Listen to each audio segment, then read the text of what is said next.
आतंक के 10 सिर, ये 10 सिर आखिर कौन से हैं? किसका जिक्र ये हम हमास और इजराइल से जोड़कर कर रहे हैं? आज ये जानना बेहद जरूरी है। नमस्कार, आपके साथ मैं हूं सबीना तामंग देशमुख। नमस्कार, मैं हूं आपके साथ शिवानी पांडे। तो बात करेंगे सीधे इजराइल हमास जंग की। इजराइल और हमास के बीच युद्ध का आज 18वां दिन हो चला है। देखिए, 7 अक्टूबर को इजराइल पर हुए आतंकी हमले के बाद से इजराइल की सेना ने तबाही मचा रखी है और हमास के विनाश की कसम खाने वाली इजरायली सेना हर दिन हमले और तेज कर रही है। तो क्या हमास का अब खात्मा होना तय है या अब भी उसके पास और कोई एग्जिट प्लान है?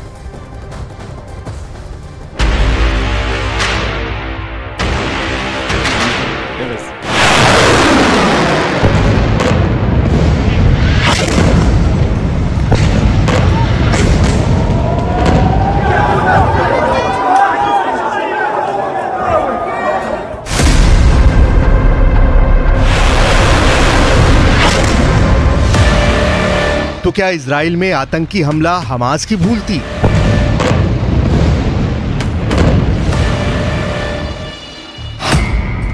तो क्या हमले के ऐसे अंजाम से हमास अनजान था?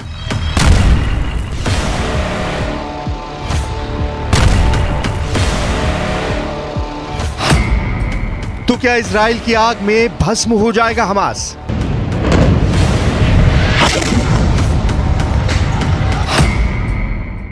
या पहले से तैयार है हमास का एग्जिट प्लान?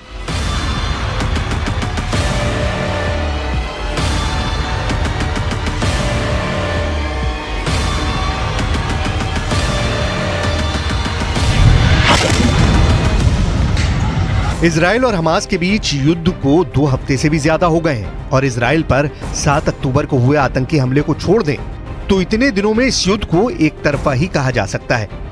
खुद पर हुए आतंकी हमले के बाद से ही इजराइल न सिर्फ हमास बल्कि उसके मददगारों से लेकर पनाहगारों तक पर कहर बरपा रहा है। इजराइल के हवाई हमलों से गाजा का हाल तो ऐसा हो गया है मानो यहाँ कभी कोई शहर रहा ही नहीं होगा। 2 हफ्ते से अधिक की जंग में इजराइल ने हमास के 12 खतरनाक कमांडरों को मार गिराया है और हमास इन हमलों का ऐसा जवाब नहीं दे सका है जो ये साबित कर सके कि वो अपने बाकी बचे कमांडरों को बचा सकता है। ऐसे में सवाल है कि क्या अब हमास का अंत तय है या अब भी उसके पास कुछ ऐसा है जो उसे बचा सकता है? इस सवाल का जवाब सिर्फ हां या नहीं में नहीं है। इसको समझने के लिए आपको 7 अक्टूबर को इजराइल में हमास के आतंकियों की एंट्री से लेकर आगे होने वाले पूरे एग्जिट प्लान को सिलसिलेवार समझना होगा। इजराइल में घुसकर आतंक मचाना, कत्लेआम करना और तबाही मचाना हमास का पहला और एंट्री प्लान था और इसी दौरान हमास ने अपने एग्जिट प्लान की तैयारी शुरू कर दी, जिसका पहला स्टेप था इजरायली लोगों को बंधक बनाना। हमास के आतंकियों ने इजराइल पर हमलों के दौरान कत्ल तो किए लेकिन बड़ी संख्या में लोगों को बंधक बनाया और बंधक बनने वालों में महिलाएं और बच्चों की तादाद अधिक थी। हमास के एग्जिट प्लान का दूसरा स्टेप था विदेशी नागरिकों को बंधक बनाना। इजराइल के बड़े पर्व के दिन हमला करने के पीछे विदेशी नागरिकों को बंधक बनाने की साजिश थी। आतंकियों ने दक्षिणी इजराइल में चल रहे फेस्टिवल प्रोग्राम पर हमला किया जहां बड़ी संख्या में विदेशी सैलानी थे और उनमें से कई लोगों को बंधक बना लिया। हमास के एग्जिट प्लान का तीसरा स्टेप था गाजा के रिहायशी इलाकों में छिपना। हमलों के बाद हमास के आतंकी गाजा के रिहायशी इलाकों और अस्पतालों में छिप गए लेकिन इजराइल के एक्शन ने उनके इस मंसूबों को नाकाम कर दिया। हमास के एग्जिट प्लान का चौथा स्टेप था कई मोर्चे पर इजराइल की घेराबंदी। हमास को यकीन था कि इजराइल एक साथ कई मोर्चे खुलने पर उसके खिलाफ जंग में कमजोर पड़ेगा और वो खुद को बचाने में कामयाब होगा। लेकिन इजराइल ने हमास के खिलाफ न सिर्फ हमलों को और बढ़ा दिया बल्कि हिजबुल्लाह समेत दूसरे मोर्चों पर भी ज्यादा आक्रामक हो गया। हमास के एग्जिट प्लान का 5वां स्टेप था युद्ध को इजराइल वर्सेस फिलिस्तीन बनाना।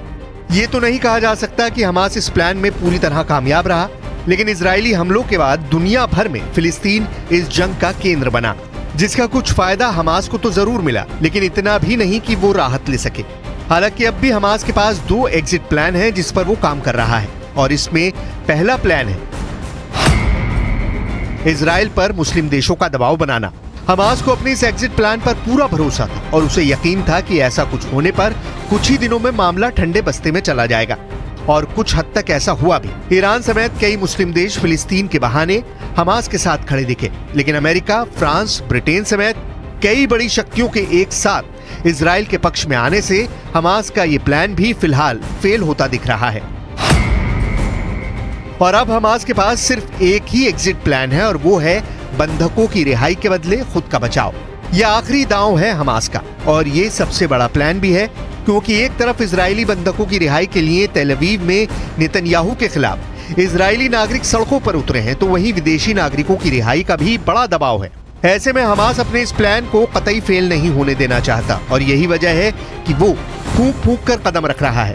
पहले 2 अमेरिकी महिलाओं को और अब 2 इजरायली महिलाओं की रिहाई को हमास ने मानवीय आधार बताया है, लेकिन उसे पता है कि यही प्लान है जो उसे इस युद्ध से सेफ एग्जिट दे सकता है। लेकिन इजराइल की कसम के आगे ये प्लान कितना, कब और कैसे काम करेगा, ये कहना फिलहाल मुश्किल है।